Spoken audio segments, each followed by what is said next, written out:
Daily taste the daily. Sarpanch ఎన్నికల రిజర్వేషన్లలో బీసీలకు తీరని అన్యాయం జరిగిందని BC JAC chairman Jajula Srinivas Goud అన్నారు. బీసీలతో చర్చించిన తర్వాతే రిజర్వేషన్లు ప్రకటించాలని డిమాండ్ చేశారు. బీసీలకు అన్యాయం చేస్తే రాష్ట్రం అగ్నిగుండంగా మారుతుందని హెచ్చరించారు జాజుల శ్రీనివాస్ గౌడ్. ఈ రిజర్వేషన్లను ఈరోజు తెలంగాణ రాష్ట్రంలో త్వరలో జరగబోయేటువంటి సర్పంచ్ ఎన్నికల రిజర్వేషన్లకు సంబంధించిన ప్రక్రియ ముగిసింది.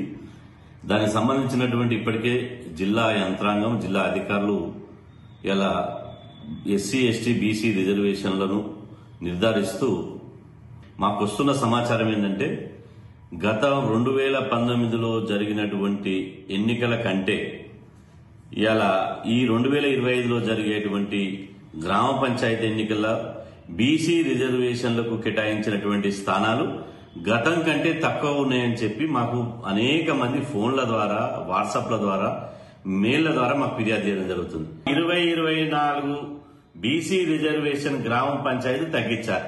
మరి తగ్గించినటువంటి బీసీ రిజర్వేషన్లు గండికొట్టి తగ్గించినటువంటి గ్రామ పంచాయతీలు ఎక్కడ పోయినాయి అంటే అది జనరల్ కేటగిరీ కింద మార్చారు. ఇంత అగమ్య గోచరంగా, ఇంత గందరగోళం చేసి, ఇంత గాయగాయ చేసి ఇలా ఎన్నికలకు పోవాల్సినటువంటి అవసరం రాష్ట్ర ప్రభుత్వానికి ఏమొచ్చింది?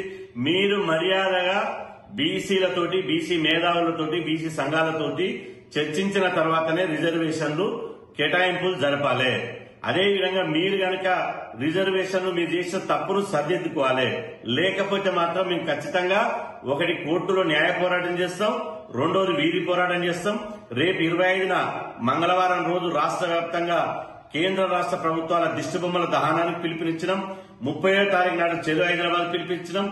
ఈ 8, 9 చెలో ఢిల్లీ కార్యక్రమానికి పిలుపునిచ్చినాం. ఈ ఆందోళన కార్యక్రమాలు యథావిధిగా ఉంటాయి. మీరు మార్చుకో మీ